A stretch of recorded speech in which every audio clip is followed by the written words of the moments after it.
In the quiet heart of Kentucky lies a story buried deeper than its graves, a tale of faith, greed, and the silence that followed 43 lost souls. This is not folklore. These are the records, preserved and unblinking. Welcome to Forgotten Chronicles.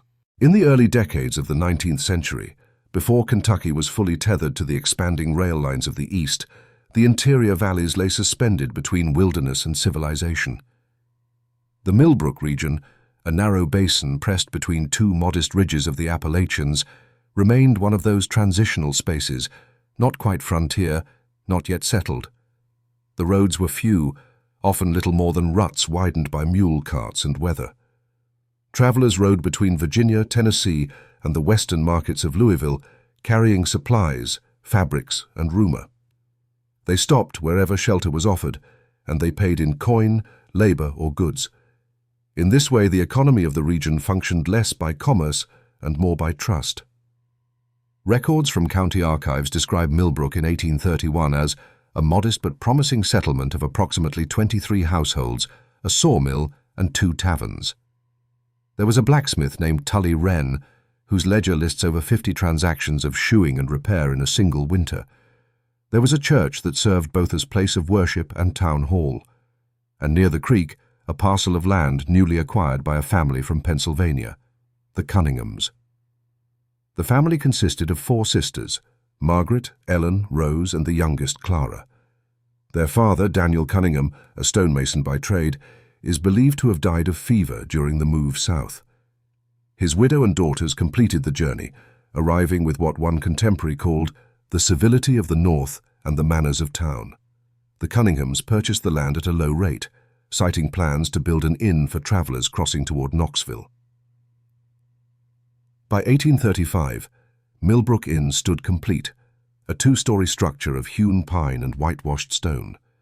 It had 6 rooms, each equipped with a hearth, iron bed, and simple wash basin. The kitchen opened onto a narrow veranda overlooking the Her. Yet, in the surviving correspondence of that time, a peculiar silence begins to appear. Between 1839 and 1845, there are gaps in postal returns and incomplete notations in the county postmaster's registry. A pattern, not remarkable on its own, yet suggestive in retrospect. The loss of letters, the vanishing of receipts, the small erasures that frontier life could easily explain, rain, theft, or misplacement. But in the ledger of the Cunningham Inn, preserved miraculously in partial form, certain names appear once and are never crossed out, as was custom when guests departed. It is worth noting that record-keeping in early Kentucky was inconsistent and often voluntary. Inns were required only to maintain lists of travelers who paid by the night. Those who traded goods or offered service were seldom documented. The state's notion of accountability depended upon proximity. If a man disappeared between one town and another, it was assumed he had chosen a new path. The wilderness swallowed many without malice or memory. The Cunninghams operated in this void, a region where disappearance was neither crime nor curiosity. Their success, at least on paper, was evident. County tax assessments from 1840 list the sisters' holdings as 2 horses, 1 carriage, 28 acres cleared, 12 acres woodlot, and 1 house of superior construction. Their income exceeded that of most local families, though no record exists of outside investors or inheritance. When asked how 4 women sustained such business, the eldest replied, "By God's providence and clean conduct." Their establishment became a symbol of refinement amid rough country. They hosted small gatherings for travelers of rank, served imported tea, and were reputed to quote scripture at supper. To the community, the Milbrook Inn was a triumph of order, evidence that civilization could root itself even in the uncertain, in soil of the frontier. Yet order has its shadows. Visitors described an almost excessive neatness, fires that burned too evenly, beds turned too perfectly, and a silence at night that felt disciplined rather than peaceful. The sisters kept few acquaintances beyond their guests. Local boys employed to chop wood or carry supplies spoke of being dismissed abruptly once their tasks were done. One, years later, recalled in an affidavit. They watched us work but spoke little. The eldest never smiled, only nodded when something was complete. The younger ones moved like shadows behind her. Still, such impressions carry no weight in record. They exist only as fragments of recollection decades later. Officially, the Cunningham Sisters were considered model citizens. In 1843, Margaret Cunningham donated timber for the repair of the parish roof, earning mention in the county paper as a lady of admirable virtue and enterprise. That same year, their business license was renewed without inspection. The pattern of trust persisted, not out of ignorance but familiarity. In rural Kentucky, one's reputation was both defense and disguise. The sisters had woven theirs carefully through consistency, payment on time, service without scandal, piety without ostentation. No traveller who stayed and left ever reported wrongdoing. No theft was alleged, no complaint recorded. And yet, the land around the inn tells a quieter story. Geological surveys conducted a century later, while unrelated to criminal investigation, noted unusual soil compaction and disturbed strata near the creek's bend, the same ground on which the Milbrook Inn once stood. Archaeological context, limited by erosion and record loss, offered no conclusion. But among the few artifacts recovered, a corroded spoon, fragments of ceramic and a rusted buckle, there lingered a sense of repetition, as if the past had hanged itself deliberately, then buried the arrangement under years of silence. The paradox of Milbrook is not found in confession but in structure. Everything was done correctly, the ledgers balanced, the taxes paid, the prayers said. The illusion of morality was indistinguishable from the real thing. The Cunninghams did not merely host travellers, they hosted the faith of a region that wished to believe itself orderly. The county's population in 1845 numbered fewer than 400. Communication with neighbouring towns took days. Roads washed out each spring, isolating the valley for weeks at a time. The sheriff's office, underfunded and understaffed, handled disputes over livestock more frequently than human affairs. Against this backdrop, a handful of disappearances over years would pass unnoticed, absorbed by the vast anonymity of the frontier. Still, questions would later arise, small, bureaucratic inconsistencies that hindsight would illuminate. Among the belongings catalogued after the inn's eventual seizure were several trunks bearing initials that matched no registered guest. The lockboxes contained coins from Virginia, Tennessee, and Ohio, currencies beyond the usual circulation of Milbrook. There were also women's garments in sizes too large for any of the sisters. None of these details appeared suspicious when first recorded. They became meaningful only when examined through the lens of subsequent events. The historian's difficulty lies in separating coincidence from design. In the story of Milbrook, both are present, and both were necessary. The Cunninghams did not hide in shadows. They stood in the light of respectability, where scrutiny seldom lingers. Their inn was not a secret, nor were they. And yet for years, what transpired within its walls left no trace but the faint arithmetic of vanished travellers. It would take nearly 2 decades for the pattern to surface, not through investigation or confession, but through the unraveling of chance. A single man's unease would draw the first official inquiry, leading to what the Lexington Herald later called a discovery so orderly in its wickedness it mocked belief. But in 1835, in that quiet valley of Kentucky, none could foresee what would come. The roads remained open, the fires burned steadily, and the inn by the creek continued to offer rest to those passing through. For those who arrived, it was a reprieve. For some, it was a final destination. And so, beneath every welcoming roof lies a hidden motive. And in Milbrook, kindness was the perfect disguise. Records from the Milbrook Parish Ledger between 1838 and 1846 note 4 women registered under the Cunningham name: Margaret, Ellen, Rose, and Clara. Their arrival is recorded without mention of parents or male kin, an omission rare for the period. The handwriting of Reverend Paul Whiteley, who kept the parish books, describes them as educated, respectable, and industrious. Their signatures, each written in a precise feminine script, appear on multiple community petitions, including the funding of a new bridge over the creek and the donation of linens for the local infirmary. At a glance, they were model citizens in a township that valued civility above curiosity. Witness statements collected decades later, when the full scope of their story was examined, described the sisters as distinct yet synchronized in purpose. Margaret, the eldest, carried the tone of authority. She managed the accounts of the Milbrook Inn with strict precision, maintaining two ledgers, one public, one private. Ellen, whose handwriting appears most frequently in guest correspondence, was said to possess a calm, maternal voice that eased weary travellers. Rose, in contrast, handled the domestic work and the kitchen. Her meals were known for consistency and warmth, an invaluable quality in the rough frontier world.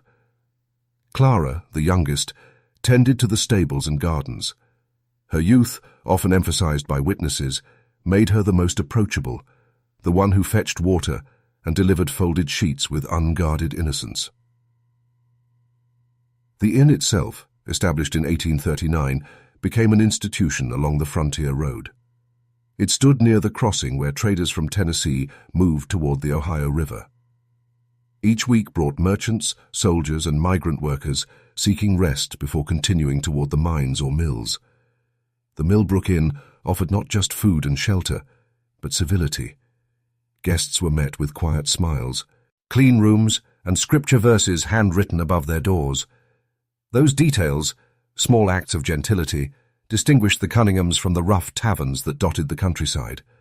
Newspapers from the period occasionally mentioned the establishment as a modest but reputable rest house. Its reputation, built on refinement, drew in men who mistook order for safety. Archived letters reveal how deeply the sisters understood perception. They hosted Sunday suppers for local officials, declined liquor sales to avoid vice, and permitted prayer meetings in their parlor. Their behavior followed a precise moral choreography, each gesture reinforcing trust. Yet those same letters, particularly those later retrieved from abandoned trunks in the inn's cellar, show patterns of calculation beneath the grace. Lists of regular travelers appear annotated with symbols: a small cross beside names of merchants, a dot beside soldiers, and a faint mark, unexplained, beside certain guests whose onward journeys left no record. No surviving document directly links these notes to later disappearances, but the correspondence provides an early hint of systematic intent. Neighbors described the sisters' unity as unnatural. They were rarely seen apart. When supplies were purchased, all four would travel together in their horse cart, one speaking while the others observed in silence. There are no reports of courtships or suitors, though visiting clergymen remarked on their charm and exceptional poise.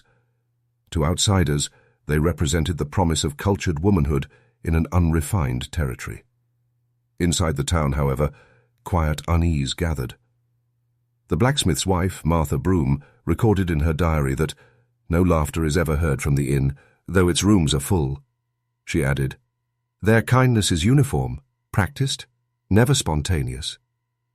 Such remarks were dismissed at the time as jealousy. Between 1841 and 1846, business at the Milbrook Inn tripled. Surviving receipts from the general store show a proportional increase in food, candles, and laundry soap, but not in grain or livestock feed, which would have indicated more horses or staff. Curiously, the ledgers also show bulk purchases of lime and lye, both commonly used for cleaning, but also for decomposition and disinfection. Nothing in the official record connects these materials to criminal purpose, yet their quantities exceeded the needs of a small inn. Letters written by travelers who survived their stay described the sisters' manner as hypnotic. There was something deliberate in their care, one merchant wrote in 1844, a gaze that measured rather than admired. Others noted the perfection of routine, meals served without delay, rooms immaculately prepared, the same prayer recited each night before guests retired. To weary travelers, such discipline was reassuring. To later investigators, it appeared ritualistic, evidence of a system, not a service. The Milbrook Inn's growing reputation drew wealthier clientele.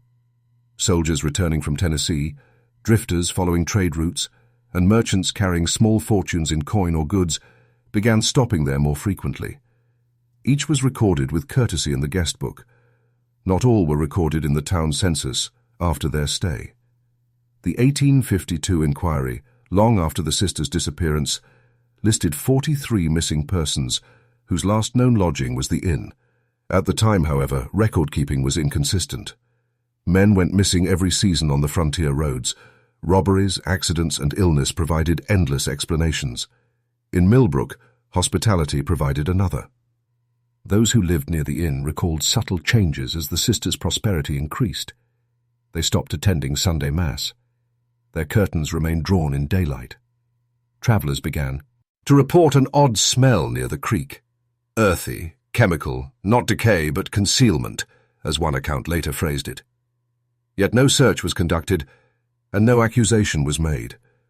To accuse women of faith and virtue in that era required proof no one dared to gather. Trust, once earned, became the sisters' strongest shield. By 1845, the Cunninghams had become myth within their own lifetime. They embodied the frontier's paradox, refinement masking wilderness, faith concealing hunger. They spoke softly, prayed publicly, and smiled with precision. What began as survival became system. What began as hospitality became control. The records do not describe their motives, only their method, and in Milbrook, that method worked perfectly for years. When later investigators reopened the site, they found the guest books meticulously kept up to the final day. The ink was steady, the handwriting unchanged, and beside each entry, a number, perhaps a code, perhaps nothing at all. In the end, what remains of the Cunningham sisters is not the record of their crime, but the impression of their composure. They were not monsters by nature, nor saints by image. They were, as one archivist later concluded, women who understood the arithmetic of trust. The Milbrook Inn, by the mid-1840s, had become both sanctuary and snare. To arrive there was to step into a ritual of civility so perfect it erased suspicion. And as the road through Milbrook grew busier with the promise of trade, the sisters' ledger grew heavier, with names that would never leave the page. But the first rumour of unease was not born from the soil or the creek. It began, as all unravellings do, with silence. A guest who did not return home, a horse found wandering, and a question whispered across the county line that no one wished to answer. Between the years 1839 and 1847, records indicate a steady trickle of disappearances along the road between Louisville and Knoxville. County clerks referred to these as incidental losses, a term used to classify those who vanished while travelling between settlements. Most were men in transit, peddlers, soldiers, itinerant workers, whose absence rarely invited investigation. The Milbrook region accounted for a disproportionate number of these reports, yet no single incident drew sustained attention. Each was explained, recorded, and forgotten. The earliest known case is dated November 1839. Samuel Tate, a tinsmith from Virginia, age 34, last seen lodging at the Milbrook Inn. His disappearance was noted in a letter to his wife, dated November the 10th, written in a tidy hand and mailed from Lexington, a location he never reached. The letter, preserved in the Tate family papers, described the Cunningham sisters as good Christian women, who offered prayer and supper in equal measure. Weeks later, Tate's horse was found grazing near a creek 15 miles north. The saddle was intact, the bags missing. The matter was closed under the classification natural misadventure. By the spring of 1840, 3 additional travellers were reported missing within the same stretch of road: Thomas Alcott, a Union freight driver, Ephraim Moore, a peddler of watch parts, and Private Daniel Wicks, returning from service near the Tennessee line.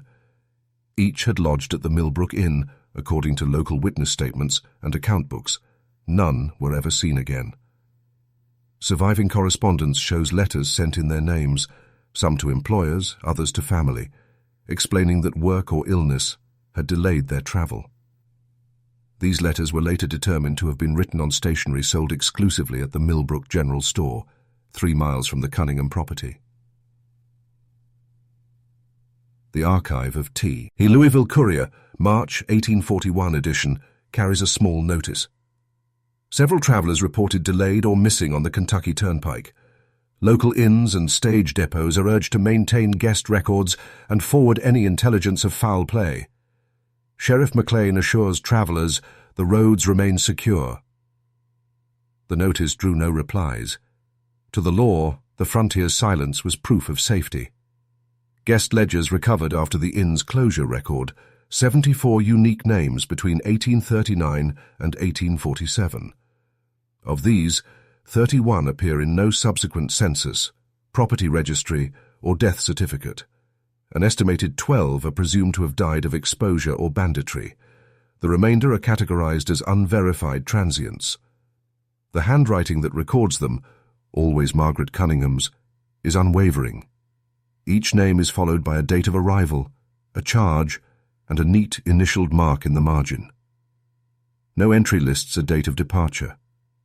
The system the sisters built depended not on violence, but delay. Records suggest that most victims remained at the inn for longer than expected. Weathered roads, broken wheels, or sudden illness cited as causes. The region's unpredictable storms provided cover for postponement. In one surviving diary from a passing clergyman, Reverend Isaac Deems, the entry dated January 1843 reads, "The Cunningham women are gracious hosts. Though unusually insistent, I rest a day more than I planned. They claim the road is impassable after rain, yet I saw wagons pass unhindered." Others told similar stories. The pattern emerged only decades later, pieced together from unrelated testimonies: delays, generosity, warnings of bad weather, kindly persuasion to remain one more night. In each account, the sisters' courtesy formed a soft perimeter from which guests rarely re-emerged. In 1844, the disappearance of Captain Louis Behrens, a German immigrant and trader, briefly drew notice. Behrens had been transporting silver trinkets and clockworks from Cincinnati toward the Carolinas. His business partner filed a report in Jefferson County stating Behrens had fallen ill near Milbrook. The report included a letter signed by the Cunningham Sisters of Milbrook Inn, expressing condolences and returning his trunk and coat. The trunk, however, was empty. The matter was settled privately when the partner accepted compensation from Behrens's estate. The sisters' reputation, rooted in piety and gentility, shielded them from suspicion. Government records show that by 1845, Sheriff McLean had received at least 6 inquiries regarding missing travelers last seen in Milbrook. Each was answered with formal courtesy. The individuals named were known to pass through. No evidence of harm has been found. In a time before photography, identity was fragile. A letter, a witness, or a returned possession could stand as proof of life. The Cunningham sisters understood that trust did not require bodies. It required paper. They wrote letters. They mailed parcels. They returned fragments of belongings, enough to convince distant families that loss had been ordinary. The archives of the Lexington postmaster include several envelopes bearing the handwriting later matched to Margaret Cunningham. None contained return addresses. By 1846, the scale of loss began to unsettle even the local community. The miller, Jonathan Frey, noted in his ledger that the road has gone quiet. Fewer wagons, fewer strangers. His observation was not one of alarm but relief. Trade routes shifted slightly south, avoiding Milbrook's marshy terrain. The sisters' business should have declined. Instead, the records show profit rising. How they sustained it remains unexplained. A fragment from the Knox County Herald, dated June 1846, preserved in brittle newsprint, reads, "Rumor has it that men have gone missing in the Milbrook Valley. The talk attributes this to wild beasts, swollen rivers, or Indian raiders. Sheriff McLean advises calm, stating that superstition thrives in summer heat." No official investigation followed. It was not until late 1847 that the illusion began to unravel. The trigger came not from missing travelers, but from within the inn itself. Parish work records list a man named Joseph Hannay, aged 22, hired for manual labour, repairs, animal care and gardening. In an 1860 deposition given under oath, Hannay recalled unease about his duties. He stated, "I was told to dig pits behind the stable for drainage, yet no water ran there. The earth was soft, as if it had already turned." He reported that the sisters worked in silence nearby, watching but never speaking. The following week, he left Milbrook without collecting his pay. His departure coincided with the sisters' last recorded guests, 2 drovers from Tennessee, whose trail ended in Milbrook. When later excavation began, the soil Hannay described matched the area where the first remains were found, 43 graves in total. The remains were too decomposed for identification, but several contained personal effects: buttons, coins, a rusted clasp from a soldier's satchel. Each object corresponded loosely to a missing traveller's description, but not conclusively.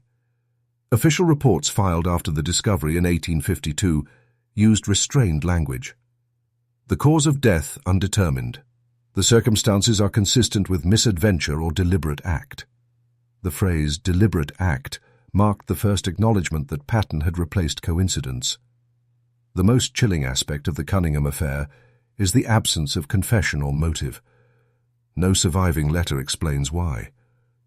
The Milbrook Inn burned in 1850 under unclear circumstances. Some claimed lightning, others retribution. No bodies of the sisters were found, only melted hinges and fragments of glass from the upper windows. Their names vanish from all registries after that year. Reviewing these records, one sees not malice, but management. The Cunningham sisters maintain Ned control through civility, correspondence, and the slow erasure of witnesses. Their genius lay not in violence, but in paperwork, the methodical falsification of continuity. To the 19th century eye, a letter home was as binding as life itself. To the historian, it is proof of how trust can be weaponized when appearances remain intact. The trail of the missing ends with the same precision. It began. A series of signatures, a few parcels, and silence. For 8 years, the sisters balanced faith and fraud, charity and death, beneath the veneer of domestic order. Each guest believed he was safe in the hands of kind women. Each departure, fabricated, sealed, and mailed, was another name quietly absorbed into the soil behind the stables. In the end, Milbrook's tragedy is not defined by discovery, but by how long it went unnoticed. The system worked because everyone wanted to believe in its innocence, and so, through storms and sermons, through polite conversation and perfect handwriting, the Cunningham sisters sustained the illusion of mercy while feeding it with disappearance. It would take a spade, a frightened labourer, and the odour of turned earth to undo what words and faith had preserved for nearly a decade. The financial records of Milbrook between 1845 and 1848 reveal a pattern that, when examined decades later, suggests a steady influx of unaccounted-for capital. The Milbrook Inn, once a modest establishment catering to drifters and freight drivers, began to report profits rivaling those of the region's major stage depots. Account books preserved in the county archive, written in Margaret Cunningham's hand, display a precision uncommon for rural enterprise. Expenditures for flour, candles, and spirits are meticulously balanced against receipts for lodging, transport service, and the vaguely defined special accommodations. Yet several columns, dated at irregular intervals, contain entries for miscellaneous settlement, a phrase that appears 18 times between March 1845 and December 1847. No corroborating invoices exist. In 1846, the sisters purchased 2 adjoining plots of land near the creek, effectively doubling the size of their property. The deed was signed and notarized in the name of the Mrs. Cunningham, proprietors and caretakers. Witness signatures include one Hinrich Zimmer, a recently arrived German labourer. His name appears again in a series of brief wage notations within the inn's expense ledger. HZ, 4 nights, trenching and repair, followed by the sum of $1 per night. Contemporary wages for unskilled labor rarely exceeded 75 cents. The premium, small but consistent, indicates a task requiring discretion rather than strength. Zimmer's own testimony, given years later under sedation in the Lexington Asylum, describes his work as digging cellars for winter storage. Yet, when questioned about the purpose of these excavations, he responded with hesitation. They said to keep things cold, but the ground was not for keeping. It was for hiding. His confession, written in fragments across 23 pages of an 1853 psychiatrist report, is the earliest surviving first-hand account of the Milbrook Inn's interior operations. From the spring of 1846 onward, the inn's financial health became inexplicably robust.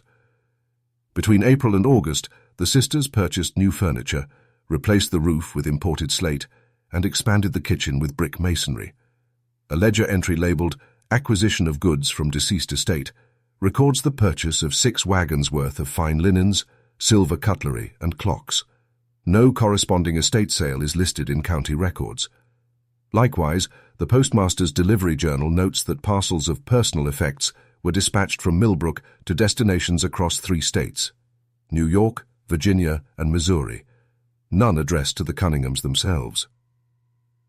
To the casual observer, the inn thrived through industriousness and faith. It hosted Sunday gatherings, lent credit to travelers, and even donated flour to the parish orphanage.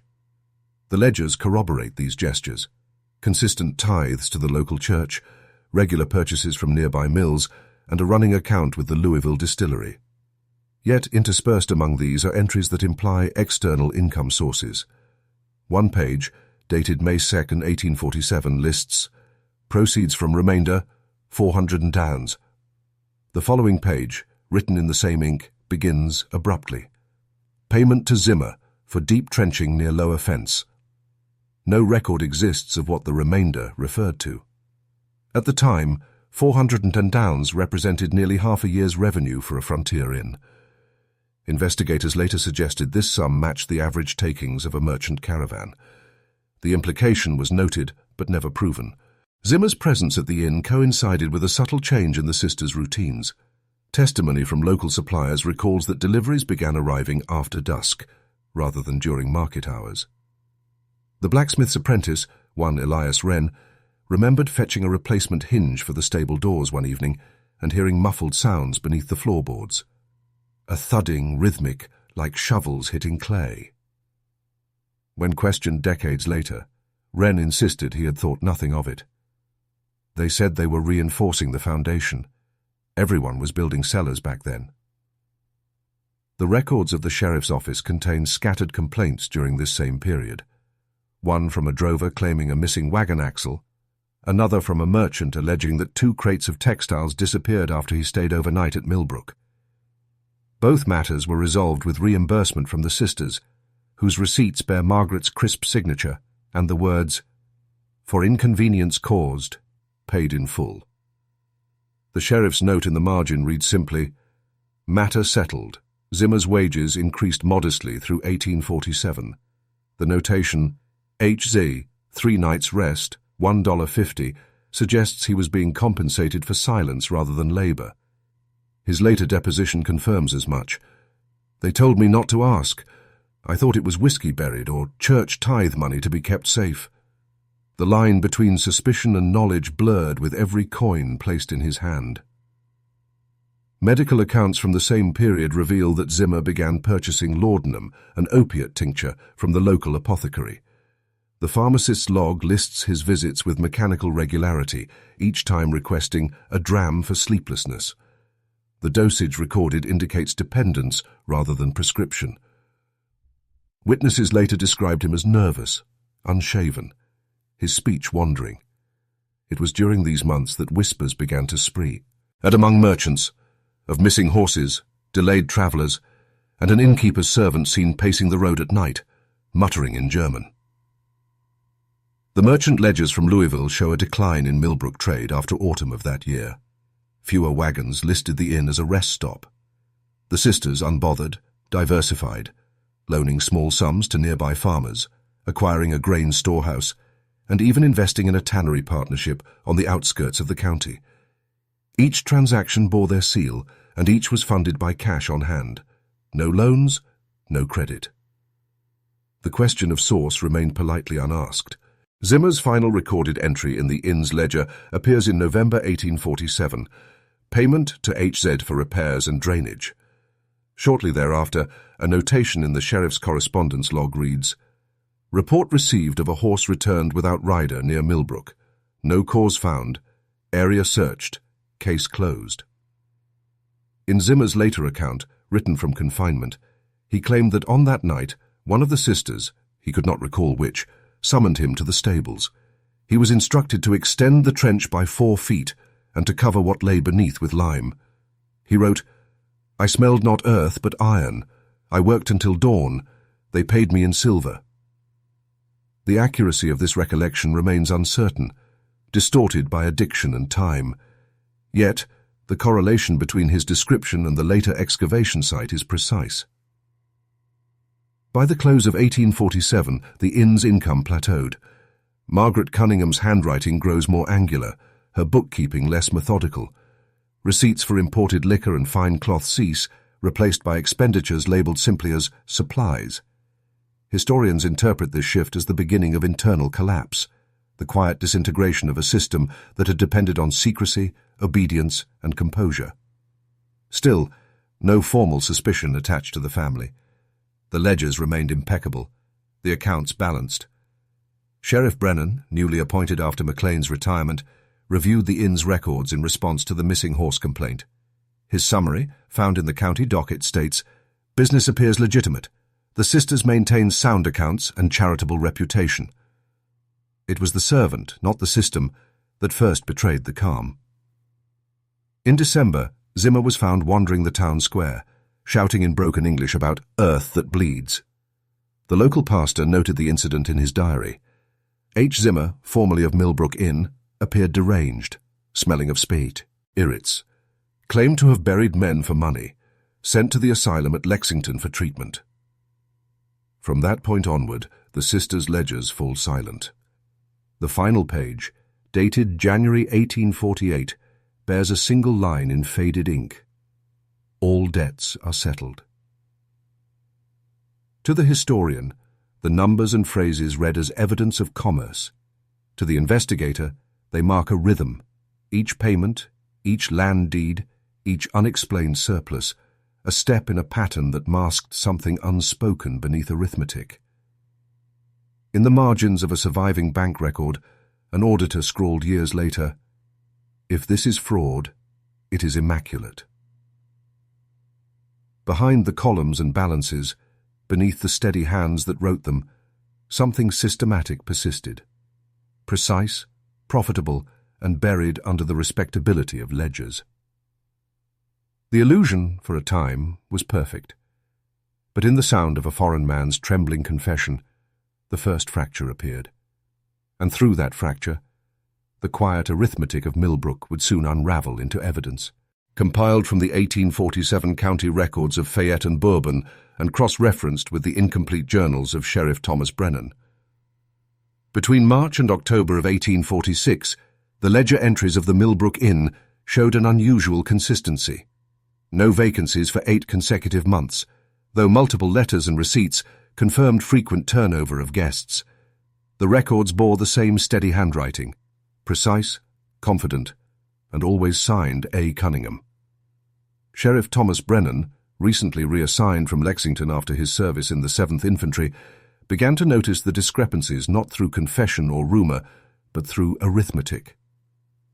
He maintained a small black notebook, unmarked except for a faint embossing of the state seal. In it were written 73 names, merchants, drifters, travelling clerics, and 1 postmaster, all recorded as having passed through Milbrook, according to waybills and inn registers, and none of whom appeared again in neighbouring counties. The list was not an accusation, it was an observation. Brennan believed in systems, and when systems failed, he believed in records. The case first took shape with the death of Hinrich Zimmer, a 32-year-old German stable hand whose presence at the inn had always been peripheral, barely worth mention in town conversations. Zimmer was found on June 18, 1846, submerged near the bend of the Salt Lick Creek, his pockets filled with stones and his boots removed. The coroner listed melancholy and self-destruction. Brennan wrote a sign of question mark beside it. In the weeks following Zimmer's death, Brennan began tracing every minor disappearance tied to Milbrook's Post Road.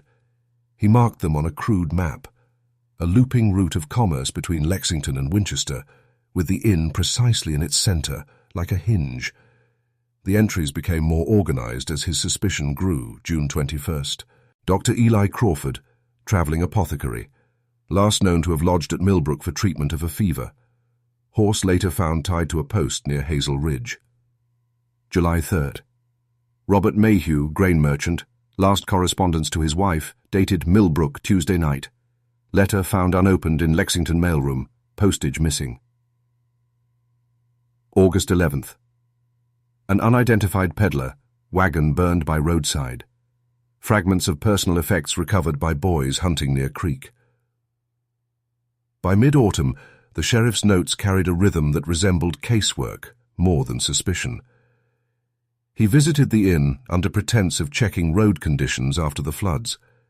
The sisters, Adeline and Margaret Cunningham, greeted him with courtesy characteristic of Southern hospitality, tea, biscuits, a mild inquiry about his family. Brennan recorded nothing unusual except an odor near the cellar door, which Adeline attributed to wet timber. It was not until the arrival of Thomas Harlan that Brennan's quiet inquiry intersected with something darker. Harlan, a dismissed railroad worker from Cincinnati, had been employed at the inn for less than 6 months. The records show his first payment entered under grounds maintenance, and his handwriting appearing briefly in the supply ledgers. Awkward, heavy script, as though the act of writing itself caused discomfort. His wages were higher than customary for such a position. He rented a small room adjacent to the stables, where he was seen repairing the shutters and occasionally drinking alone. Town witnesses later described Harlan as polite, if nervous, though by January of 1847, his demeanor had changed.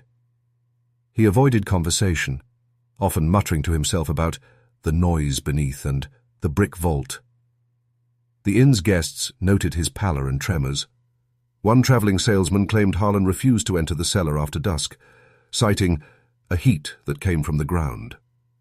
A surviving letter addressed to his sister, never mailed, reads as follows.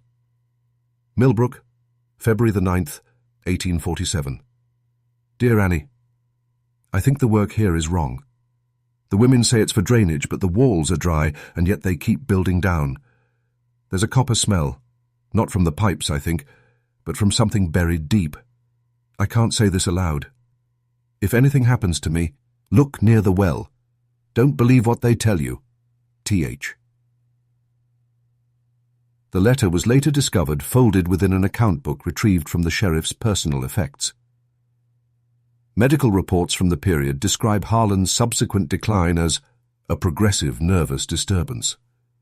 He was observed by Dr. Leland Prowse of Bourbon County, who noted symptoms of delirium, tremors, and episodes of sudden muteness.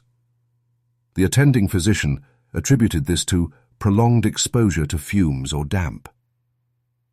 In his final days, Harlan was seen staggering through town, raving incoherently about shadows that breathe and the copper vault.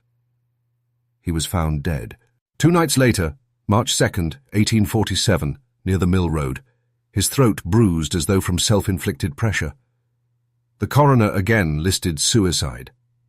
Brennan underlined the word twice. In the sheriff's remaining notes, now brittle and incomplete, the tone shifts from observation to precision, the language of investigation replacing that of speculation. March 4th. Spoke with Miss Adeline. She denies knowledge of Harlan's distress. States he had a fondness for laudanum. Found the cellar door bolted from inside. Marks on floor suggest movement of heavy object. March 6th. Searched creek bed with deputy. Found fragments of fabric, possibly from work coat. Confirms Harlan's mention of well. Unusual discoloration in water. March 9th. Anonymous letter received, unsigned, postmarked from Paris, KY. Mentions 43 hollows behind inn, each marked with ash and lime. Source unverified. These entries form the first concrete record connecting the Milbrook Inn to the disappearances. Yet no warrant was issued, no excavation ordered. Bureaucracy and social decorum remain stronger than suspicion. The Cunningham Sisters' reputation as charitable proprietresses shielded them from scrutiny. The inn continued operation, its guest log unbroken until November of that same year. Harlan's death, however, marked the beginning of collapse, not of evidence, but of perception. The townspeople began avoiding the inn's road after sundown. Children whispered of lights under the soil. The sisters' composure tightened into ritual politeness, their movements deliberate, rehearsed. Sheriff Brennan's final recorded remark, written on a loose scrap and found tucked between census sheets, reads simply, "All systems conceal what they depend upon. This one depends upon silence." After March 1847, Brennan's notebook ceases. The remaining county records show only procedural notations, estate disputes, tax filings, and one brief remark in the minutes of a town meeting. Inn presently closed for repairs. Proprietors unwell. The unearthing would come later. The spades, the graves, the 43 bodies counted by hand under cold morning light. But before that revelation, there was only a ledger, a drowned man, a mad worker, and a sheriff who believed too deeply in the neutrality of paper. It is from these fragments that the truth of Milbrook began to surface. Not through confession or revelation, but through the slow erosion of records, each entry a whisper, each omission a wound. The investigation into the Milbrook Inn commenced under the authority of Sheriff Thomas Brennan on the morning of March 5, 1847. The inquiry, initially limited to determining the cause of Thomas Harlan's reported suicide, soon widened as discrepancies surfaced in the inn's documentation and in the testimonies of its proprietors, the Cunningham Sisters. Brennan's first entry in the official county ledger described the inn as an establishment of fine outward order, yet curiously empty of sound, a structure too well kept for its purpose and too quiet for its traffic. He was joined by 2 deputies, Alan Frisk and Jonah Wills, and the county's coroner, Dr. Everett Leclerc, who accompanied the party under orders to observe any potential evidence of foul play. The first phase of the investigation focused on records. Brennan's procedure was systematic. He began by removing the guest register from the front desk and cataloguing every entry dated between 1842 and 1847. The book, a bound volume of 214 pages, showed recurring handwriting across multiple names, a peculiar uniformity of script suggesting falsified signatures. Several pages displayed faint smears where ink had been lifted and rewritten, as though to adjust dates or replace names. Beside the register, Brennan recovered correspondence purportedly written by guests to relatives, though the handwriting matched that of the eldest sister, Margaret Cunningham. In his notes, he remarked that letters of varying origin show identical pressure patterns and ink residue, as though written by one hand over several weeks. Next, the sheriff reviewed invoices for supplies ordered to the inn. The figures showed regular purchases of lime listed under cellar maintenance and rodent prevention, yet no similar quantity was ordered by any other establishment of comparable size within a 50-mile radius. Brennan's marginal notation read, "Excessive procurement inconsistent with need. Lime stock for preservation rather than repair." The tone of his report remained strictly factual, devoid of accusation, but the weight of detail formed a picture of precision rather than carelessness, an operation conducted with intent, not mistake. Interviews were conducted on March 6th and 7th. Adeline Cunningham received the sheriff in the parlour with measured calm, hands folded neatly in her lap. She stated that Harlan had been a poor, wandering soul, prone to his bottle, and that she and her sisters had found his body with great sorrow. She insisted that the inn was a place of Christian rest and dismissed any suggestion of irregular bookkeeping. Brennan noted her composure as exceptional, recording that subject maintains unbroken poise, no visible tremor when informed of property search. Her younger sister Clara was less prepared. When questioned about the cellar and the lime barrels, she hesitated before explaining that they had used it for the spring flooding, to keep the moisture down. The sheriff did not comment, but observed her hands shaking as she reached for the ledger to demonstrate. Margaret Cunningham, the matriarchal figure, met Brennan's inquiries with an air of weary authority. She confirmed that all ledgers were maintained by her own hand and that the supposed duplication of guests' names resulted from travelers returning from Tennessee trade fairs. Her explanation was accompanied by a faint smile which Brennan found incongruent with subject matter. When asked directly whether any traveler had died under their care, she replied, "We've buried none that the Lord did not take himself."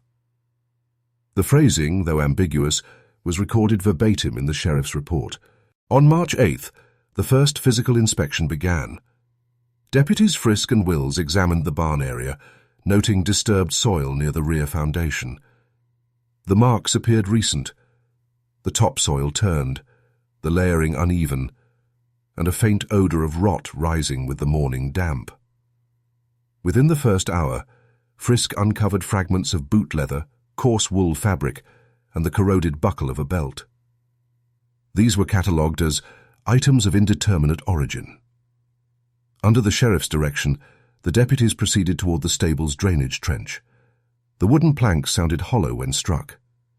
Upon lifting one, they discovered a cavity of compacted clay beneath, and at a depth of 18 inches, the presence of a fine white residue.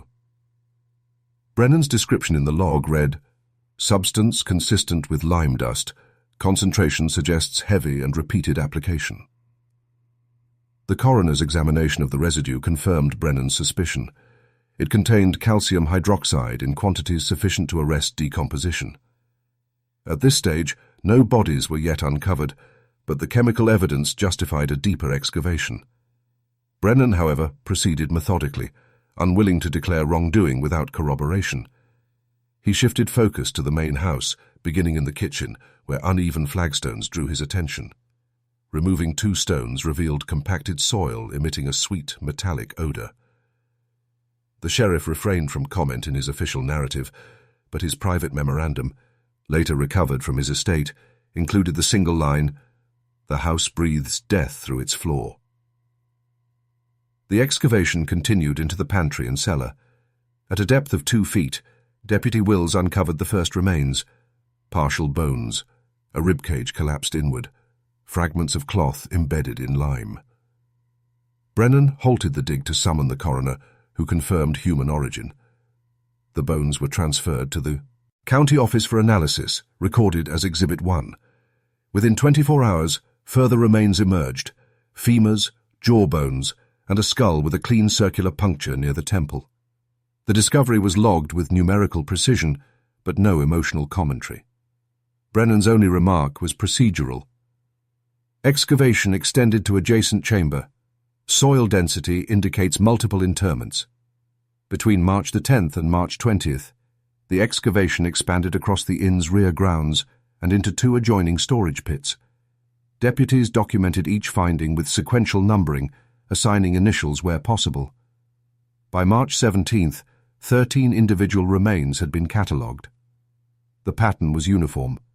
Adult males between the ages of 25 and 50, each showing lime treatment and burial at shallow depth. No women or children were among them.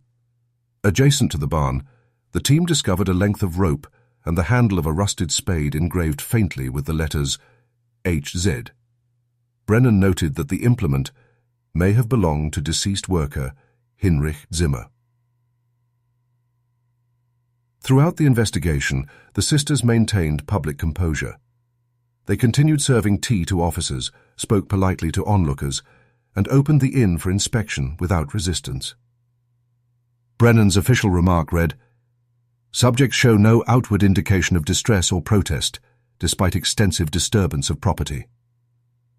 Their calmness unsettled the deputies, and Frisk later recorded privately that it was as though they were hosting a visit, not an exhumation.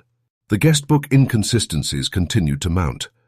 Of the 61 unaccounted travellers, 29 were confirmed to have set out along the Milbrook route and never reached their destinations. Letters traced to their families contained phrases later matched exactly with entries from unrelated correspondence found in the Cunningham desk drawer. Each was written in the same precise hand, using the same ink and stationery embossed with the inn seal. This duplication formed the basis for Brennan's formal request to the State Circuit Court for a full warrant to seize the premises. The townspeople began gathering outside the inn as the search expanded. Rumours spread faster than confirmations. Talk of poisoned wine, missing soldiers, and the ghosts of travellers buried in the cellar. Brennan ignored speculation, recording only verifiable events. His March 19th entry reads, "Crowds forming nightly near the property. Maintain distance. Dig continues under guard." On the morning of March 20th, Brennan noticed irregular soil alignment near the cellar door. The ground had sunk unevenly, suggesting previous disturbance. He ordered an immediate dig in the presence of all deputies and the coroner. At a depth of 4 feet, the team uncovered a complete skeleton wrapped in coarse linen. Examination revealed that the skull bore fractures consistent with blunt trauma. The coroner noted lime saturation and estimated burial between 2 and 3 years prior. A second, then a third body followed. Both adult males, one with remnants of a traveller's satchel beside him. By March 24th, the sheriff's ledger lists 43 separate human remains retrieved from beneath the inn, the barn, and the surrounding hillside caves. The total number was recorded without elaboration. Brennan's concluding entry in the field report stated simply, "All evidence collected, subjects detained for questioning, property sealed, under state order." Witnesses who saw the sisters' arrest described no resistance. They were escorted quietly from the premises, hands bound but expressions unchanged. The sheriff did not permit conversation or press access. His final report to the district judge, filed April 2, 1847, summarized the matter with bureaucratic restraint. The Milbrook establishment is hereby designated as a site of unlawful concealment of multiple deceased persons, presumed victims of homicide. Investigation ongoing. Proprietors, the Cunningham Sisters, remanded to custody for formal examination pending trial. In the official tone of record-keeping, the horror was diluted into procedure, but the facts stood immovable. What had once been an inn of warmth and light was reduced to a series of catalogued remains, labelled, sealed, and numbered. Beneath the floorboards, beneath the charm and scripture and civility, the soil yielded its testimony.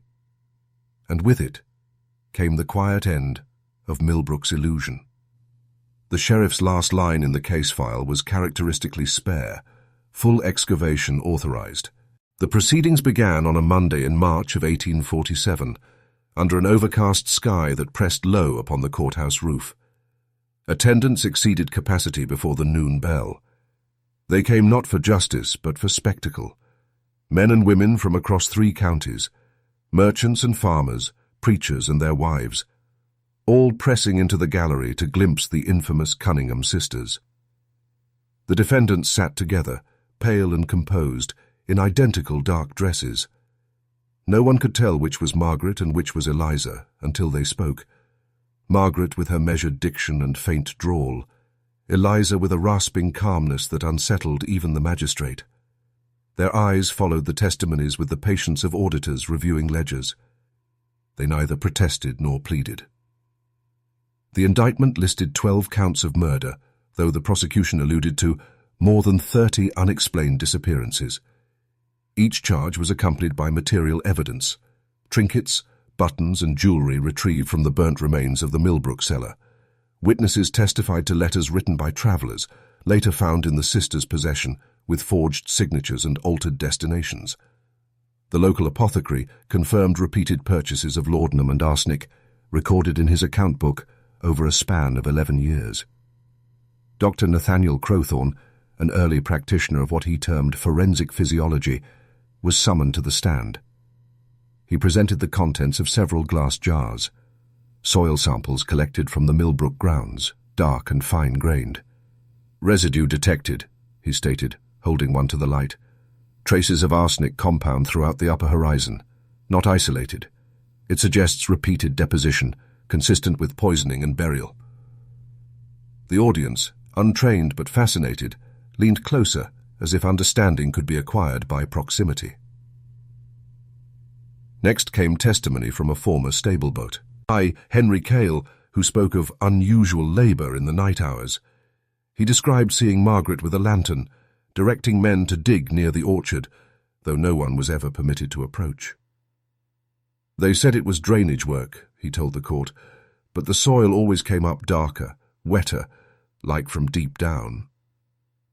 The sisters' defence was handled by a distant cousin, an attorney from Savannah, who argued that no bodies had been positively identified, no murders conclusively proven. "Speculation, circumstance, and hysteria," he declared. "The same society that forbids women from power now condemns them for exerting it." It was a performance crafted for sympathy, but none arose. The courtroom had already decided the moral verdict. The law merely followed. Throughout the trial, newspapers published daily reports, often embellished beyond recognition. The Savannah Tribune referred to them as the Angels of Death, while the Charleston Courier framed them as a female enterprise corrupted by greed and vanity. Scholars in later years would note how the sisters' gender became the lens through which their crimes were interpreted, an affront to both Victorian virtue and the assumed passivity of womanhood. On the 8th day, the prosecution unveiled its final evidence, a trunk retrieved from beneath a false floorboard in the Milbrook Inn. Inside lay dozens of ledgers, names, dates, payment amounts, and destinations. Each entry corresponded to a missing traveller. Columns were marked in a careful feminine hand. Lodged, departed, settled. Nothing more. No emotion, no elaboration. The sums were neatly balanced. When the clerk read the ledger aloud, the effect was not outrage but silence. The pattern was irrefutable, systematic, deliberate, devoid of passion. The sisters had not killed for fury or fear, but for arithmetic. The verdict came after a brief deliberation, guilty on all counts. Sentence, death by hanging. Yet even at the pronouncement, the elder sister, Margaret, turned to her younger and whispered something no one could hear. Eliza smiled faintly, not defiant, not sorrowful, but as though confirming a calculation long complete. In the months that followed, attention shifted from the trial to the property itself. Journalists speculated that further graves remained undiscovered beneath the orchard. A committee of local men, led by Dr. Crowthorne, obtained permission to excavate the site for the advancement of medical and moral knowledge. Thus began what the Augusta Register would later describe as the most extensive exhumation in Southern memory. The work commenced in late summer, when the heat had begun to fade, but the air still carried the dense odour of loam. The men arrived each morning at dawn, assembling with shovels, sieves, and calipers. Every movement was procedural. The ground was divided into squares, each marked by twine and wooden stakes. The excavation proceeded layer by layer, as if uncovering not graves but records. The soil, once turned, released a sweet, faintly metallic scent. Residue of laudanum and arsenic lingered in the moisture, confirmed by the chemical assays of Dr. Crowthorne's students. Trace contamination consistent across multiple sectors, one report noted. Distribution pattern suggests intentional burial within designated rows. Bones emerged slowly, small brittle fragments first, then entire skeletal arrangements. Each was logged, measured, and tagged. Skeletal anomalies observed, another report recorded. Compression fractures of the ribs and sternum consistent with restraint, cranial trauma absent. The suggestion was that many had not died by violence, but by ingestion. Over 3 weeks, 15 shallow graves were uncovered. Each contained remains oriented with unnatural precision. Hands folded, heads aligned to the east, distances between graves nearly equal. Even the earth itself seemed organized according to a plan. At first the laborers spoke little, but as the count grew, their silence took on the weight of ritual. They referred to the site not as the orchard, but the field. At day's end the soil was tamped flat again, though the marks of their tools never seemed to disappear. By the end of the excavation, 32 distinct remains had been catalogued. Some were identified by personal effects: a button, a buckle, a monogrammed ring, though many were nameless. A wooden chest was found near the edge of the property, containing small jars labelled in ink that had almost vanished. Analysis revealed traces of medicinal tinctures, laudanum, morphine, tincture of belladonna, the same substances later cited in the sisters' purchases.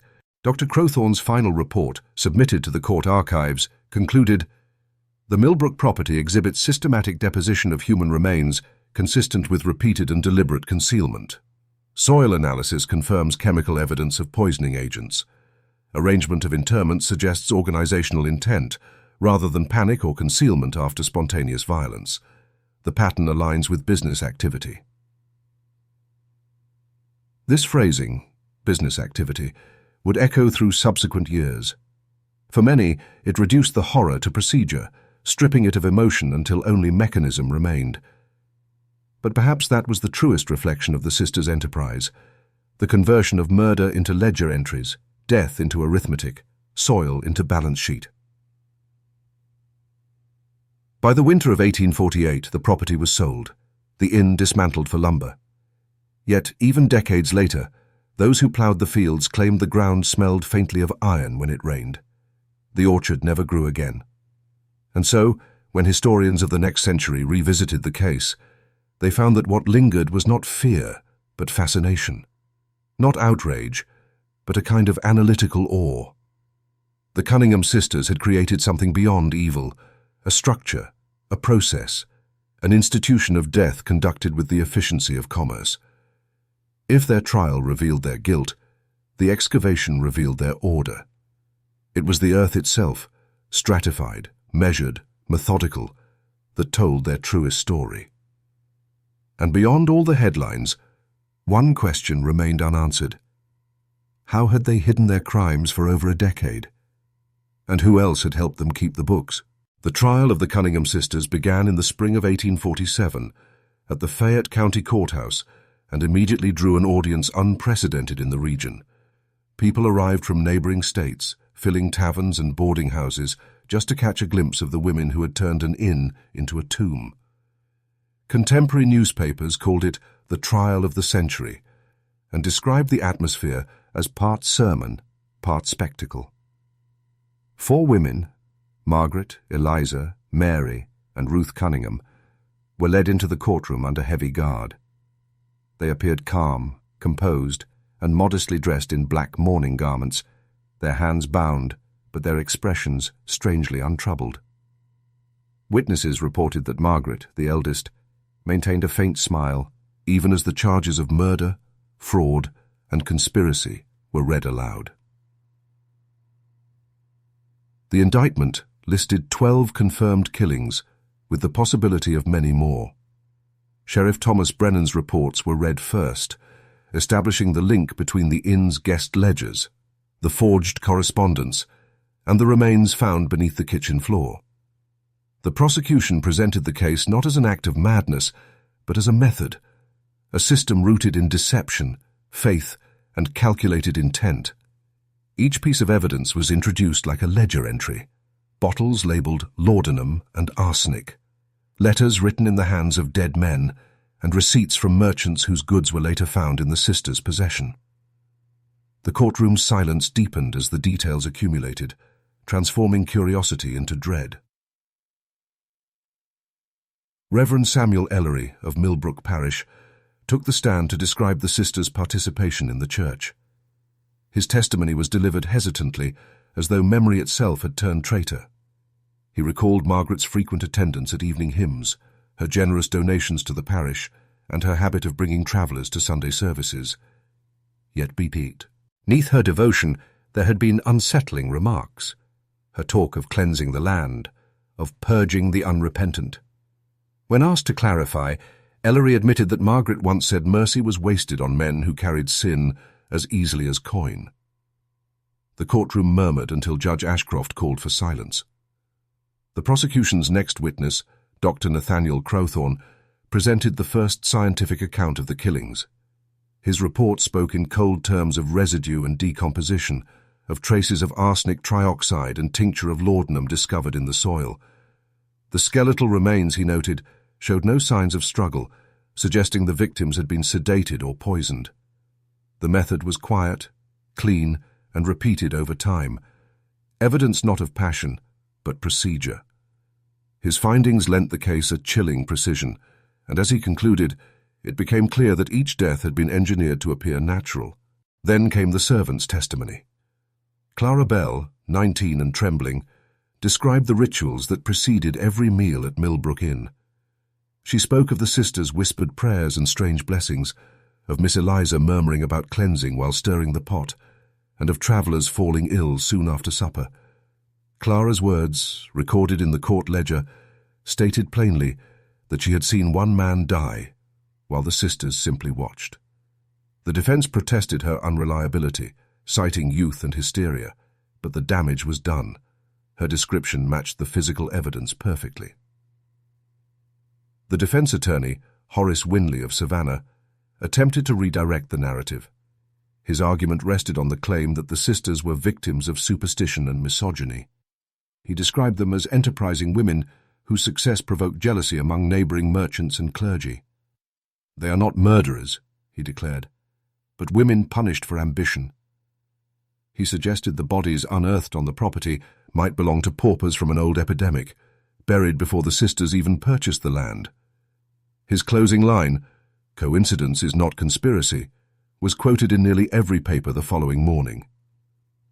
But the prosecution's rebuttal was concise and devastating.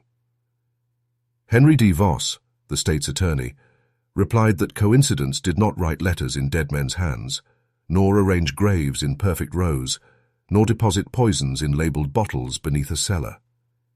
His tone was devoid of anger, his logic mechanical. He read from the guest book, names, dates, and durations of stay, aligning them with missing persons reports and donation records from the parish. Each line was a hammer blow, each correlation another nail in the coffin of doubt. Observers noted that the sisters remained emotionless throughout the proceedings. When presented with the forged letters, Margaret simply nodded as, though reviewing an account she herself had balanced. Only Eliza showed faint reaction, a small smile when a letter was read aloud, thanking her for a charitable donation in the name of the redeemed wanderers. The courtroom was filled with unease, as if everyone sensed that these women operated according to a moral code alien to their own. The public's fascination grew beyond control. Crowds outside the courthouse sang hymns and prayed, unable to decide whether to condemn or marvel. Local merchants sold pamphlets titled The Milbrook Confessions, fabricated accounts of remorse and repentance. Reporters described the trial as a collision between faith and commerce, where religion became not conscience but currency. The Cunninghams' crimes were no longer seen as mere acts of violence, they were perceived as a perversion of virtue itself. On the 9th day, Judge Ashcroft allowed the accused to speak. Margaret Cunningham stood, her hands clasped neatly before her, and delivered a brief statement. "We took what was given," she said, her voice clear and steady, "and we returned what was due. The men who came to us came unclean. They spent their coin in drink and lies. We gave them rest. The Lord does not mourn what is already lost." Her words, recorded by the clerk without amendment, would later appear in nearly every history of the case. The courtroom was silent. Some witnesses claimed that the air itself felt colder after she spoke. The jury deliberated for less than 4 hours. Their verdict was unanimous, guilty on all counts. 3 of the sisters, Margaret, Eliza, and Mary, were sentenced to death by hanging. Ruth, the youngest, was spared execution due to diminished mental capacity and condemned to life imprisonment at the Lexington Asylum. The execution was carried out 1 month later, on a grey morning before a crowd of over 500 spectators. Reports state that all three sang hymns as the ropes were adjusted. In the years that followed, the trial became more than a case. It became scripture for a region trying to reconcile morality with horror. Some called it divine justice, others a lesson in hypocrisy. But within the official record, the ledgers, testimonies, and transcribed statements, there is no moral resolution, only evidence. The courtroom proceedings read not as drama, but as accounting. Names, poisons, and graves balanced against hymns, donations, and prayers. What endured was not the shock of the crimes themselves, but the precision with which faith had been weaponized. Greed sanctified beneath the seal of God. The execution of the Cunningham Sisters was carried out on the morning of February 3, 1848, in the town square of Lexington, Kentucky. The scaffold had been constructed 2 days earlier by order of Sheriff Thomas Brennan and inspected by county officials to ensure structural compliance. Contemporary records list the dimensions of the platform as 12 feet by 10, with 3 separate drop mechanisms operated by a single lever. The execution was scheduled for 9 o'clock, though crowds began to gather at dawn, filling the surrounding field and courthouse steps. Estimates from the Lexington Gazette place attendance at approximately 500 persons, merchants, clergymen, farmers, and travelers, drawn less by vengeance than by morbid duty. Public executions were still sanctioned as instruments of law and deterrence, yet few who attended would later speak of what they saw. At precisely 8:45, the prisoners were escorted from the holding cells by Deputy Marshal Irons. Margaret, the eldest, led the procession, followed by Eliza and Rose. Each wore a plain white gown and shawl. Their hair was unbound, their hands secured in iron restraints. Eyewitness accounts note that none resisted, nor did they appear distraught. Reverend Samuel Ellery walked beside them, reciting prayers in low tones that were largely drowned by the murmurs of the crowd. The women's composure disturbed even those who had demanded their deaths. When asked for last words, Margaret reportedly turned to the gathered spectators and said only, "The measure is full." At 9 o'clock, Sheriff Brennan gave the signal. The hoods were placed, the knots adjusted, and the mechanism tested.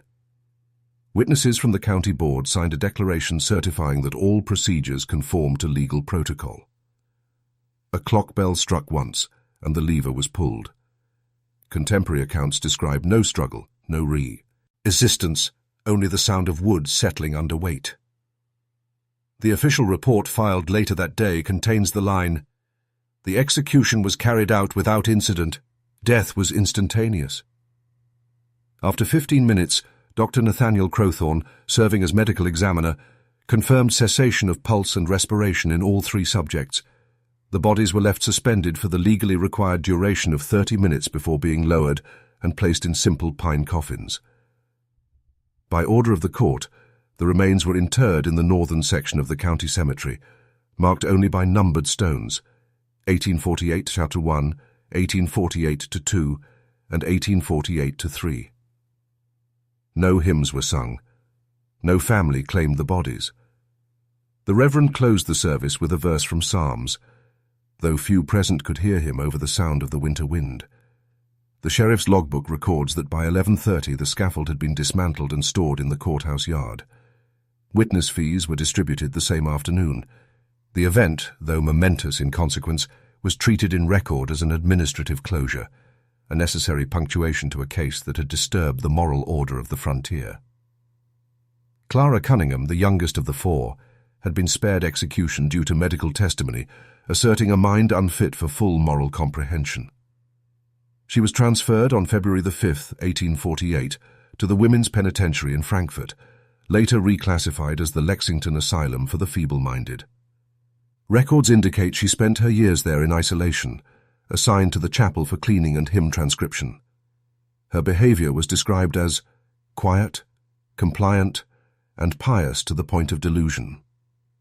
Surviving documents include fragments of verses she composed.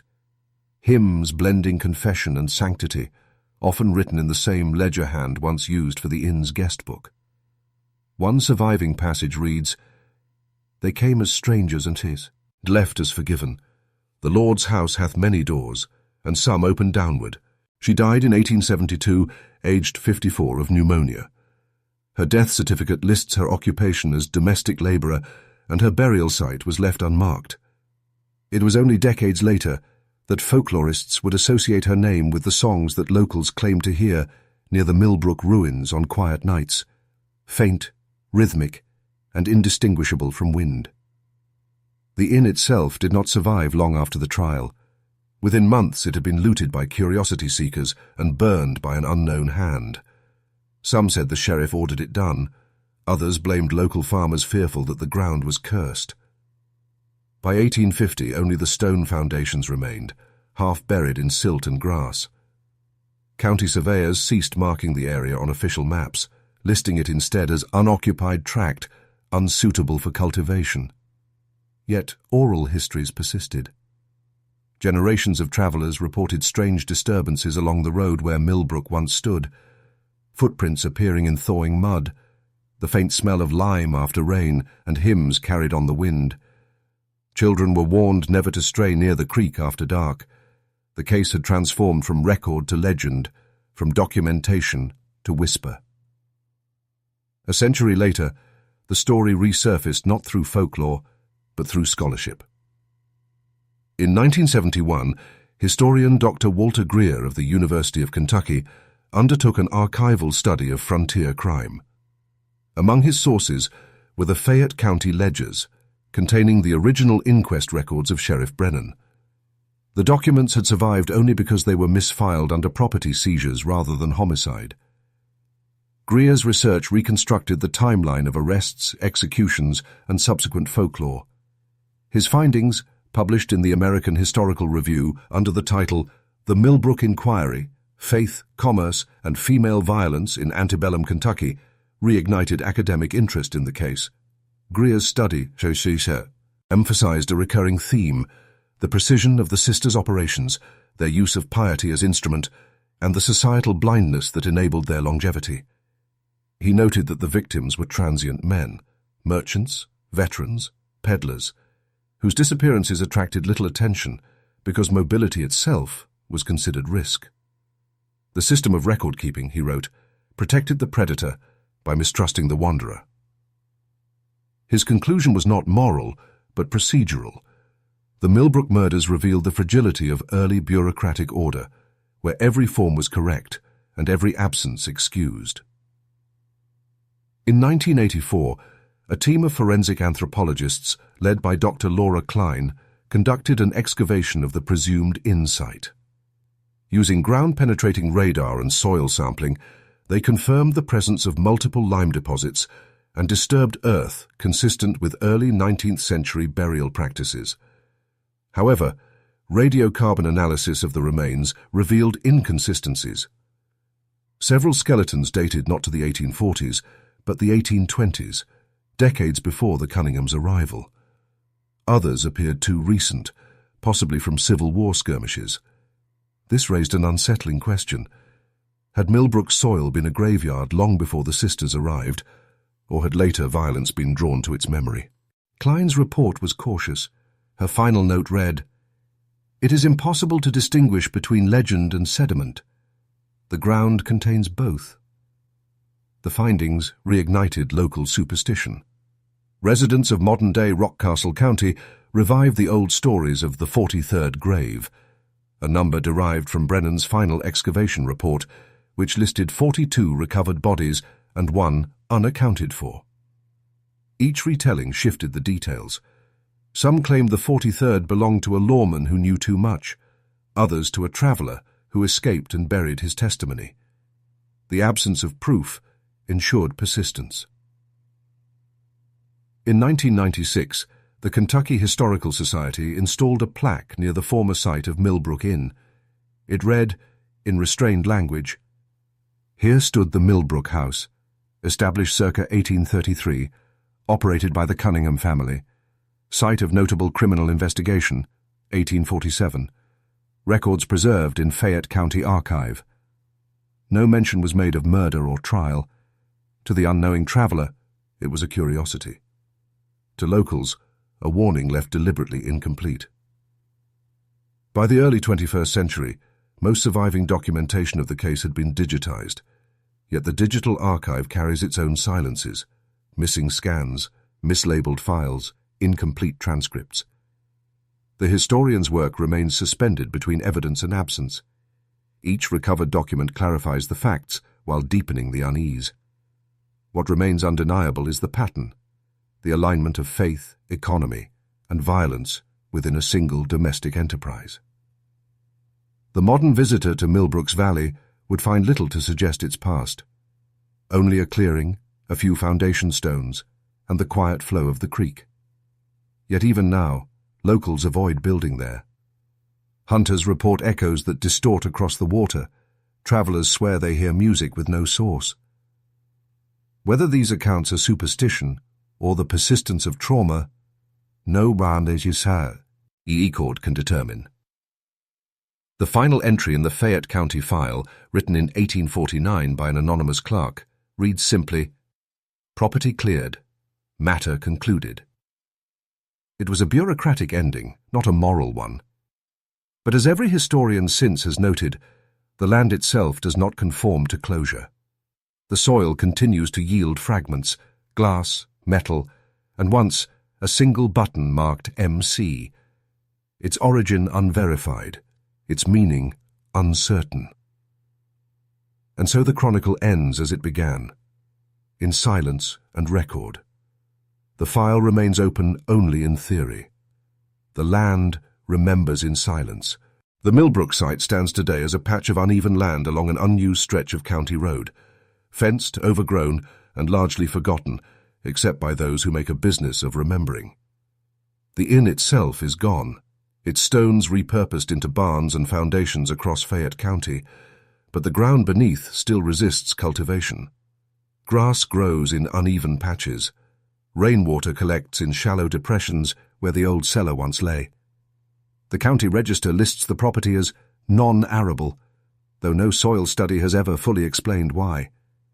Beneath the surface lies a century of disquiet, layered in both earth and record, a silence that endures longer than any confession. In 1978, a survey team from the University of Kentucky conducted what they called a preliminary archaeological inquiry. Their findings were unremarkable at first: fragments of ceramics, rusted cutlery, and a partially collapsed foundation. But beneath the southern edge of the site, near where the inn's kitchen once stood, they recorded an irregular discoloration in the soil, high in lime concentration and faintly odorous, even after 100 years. Samples taken showed trace levels of arsenic, laudanum, and copper salts, the chemical ghosts of an earlier forensic age. No bones were found during that phase, yet one graduate assistant, writing in her field notes, remarked that the ground felt hollow, as if air had been trapped beneath it. The report, never officially published, sits in the university's archives, labelled Milbrook Study, Incomplete. By the late 20th century, Milbrook had become less a crime scene than a cultural echo. Local histories mentioned it sparingly, often as a cautionary footnote between the cholera epidemics and the Civil War drafts. But oral tradition filled what official memory erased. Residents spoke of hymns drifting from the fields at dusk, of lanterns that appeared and disappeared along the old post road, and of unearthed artifacts, buttons, brooches, and the occasional brass cufflink, surfacing after heavy rain. Some believed these were remnants of the murdered travellers. Others said they were offerings, left by those who still feared the sisters' return. In 1992, historian Ruth Calhoun revisited the case in her monograph, Women, Faith, and Frontier Violence. Using surviving court transcripts and fragmentary depositions, she reconstructed the legal proceedings, comparing them with later forensic standards. Calhoun concluded that not all the remains catalogued as male during the 1847 excavation could be verified as such. Bone measurements were inconsistent, and many specimens were reburied without proper notation. Her appendix lists 43 identified sets of remains and up to 12 indeterminate. The discrepancy, she argued, was not merely clerical, but symptomatic of an era when precision bowed to narrative. The number 43 became convenient, she wrote. It satisfied the horror without requiring further inquiry. Subsequent reviews in the 2000s, led by forensic anthropologists using ground-penetrating radar, confirmed at least 2 additional burial sites beyond the documented perimeter. Both contained anomalies consistent with disturbed human soil strata, though excavation was denied by the County Historical Commission. Their report concluded, with bureaucratic finality, that further disturbance may yield limited evidentiary value, but considerable cultural disruption. In other words, the ground should be left to itself. Within the local church archives, the Cunningham name appears only once now, a faint, crossed-out entry in the baptismal ledger of 1819. The parish secretary, who maintained the records in the 1950s, noted, beside the erasure, a single phrase, "Removed by order." Whether that order was ecclesiastical or civic is unknown. What remains certain is that the institution which once sheltered the sisters' piety later purged their memory with equal devotion. To erase is in some ways to consecrate by omission. The absence becomes its own form of remembrance. Modern visitors to the site describe a curious stillness. No plaques mark the killings, no fences guard the perimeters, and no official tour acknowledges the inn's location. Yet the coordinates circulate among amateur historians, true crime enthusiasts, and the occasional folklorist. One such visitor, a documentarian in 2011, wrote in her field diary, "The air felt heavy, not haunted, just aware. Her footage shows only wind moving through tall grass, the faint outline of foundation stones beneath weeds, and the echo of church bells from the town a mile away." The recording ends abruptly, the lens turned toward the ground, as if she'd seen something not meant for film. For historians, Milbrook is less a mystery than a pattern. Greed concealed as grace, murder rationalized through doctrine, hospitality perverted into enterprise. These elements recur in frontier history with unsettling regularity. Yet the Cunningham Sisters remain singular for their longevity, a decade of killings sustained by order, routine, and prayer. What unnerves scholars is not the violence itself, but its administration, the ledgered calm with which they recorded arrivals, the calculated disposal beneath lime, the absence of haste or passion. In every recovered record, the tone remains businesslike. The Milbrook Inn was not a frenzy. It was an operation. And still, the debate persists. Did 43 truly die there? Or were some of the remains misattributed? Travellers lost to disease, to winter, to the countless perils of a young frontier misread through modern eyes. Each new generation reopens the file, hoping to settle the arithmetic of atrocity, only to find that the numbers shift with interpretation. The archives provide fragments, receipts, letters, testimony, all coherent in isolation, but unstable in combination. As one archivist observed during the digitization project of 2018, the Milbrook case reads like an unfinished ledger. The entries balance only if you ignore what's missing. In the town's modest museum, a single artifact remains on display, a pewter key tagged "Recovered 1847. Its label, yellowed and smudged, bears no further context. Some claim it belonged to room 3 of the inn, the chamber most often referenced in witness accounts. Others insist it was merely symbolic, a curator's embellishment to lend closure. The truth, like the soil itself, resists certainty. Today, Milbrook is a place one passes without noticing. A cluster of trees conceals what was once the main entrance. The rest has surrendered to the elements. Yet even in its anonymity, it exerts a quiet influence. Locals avoid building on the land, though property surveys show no legal restriction. Hunters claim that dogs refuse to cross the field. And every few years, after heavy rain, someone reports seeing a faint depression in the ground, rectangular, shallow, then gone by morning. Time has eroded outrage, but not unease. The names have faded from record, but the pattern, the intersection of trust, greed, and piety, remains legible across history's pages. In that sense, Milbrook was never an isolated atrocity. It was a prototype, a small and perfect mechanism of exploitation masquerading as virtue. Every subsequent scandal in which faith shelters profit echoes it faintly, as if the soil still instructs those who listen. No official marker stands at the site. The last county proposal to install one was withdrawn after residents petitioned against memorializing wickedness. And so the ground remains unspoken, the memory decentralized, whispered in churchyards, revived in the margins of academic papers, retold in hushed tones to those who seek it out.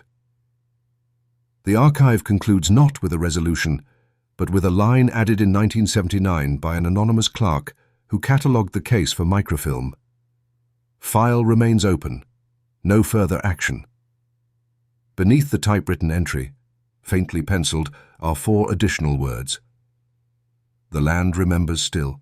The Cunningham Sisters are gone, but the earth remembers every secret they tried to hide. If this record unsettled you, let it. Share it, discuss it, and subscribe to Forgotten Chronicles, where the past is never buried deep enough to stay silent.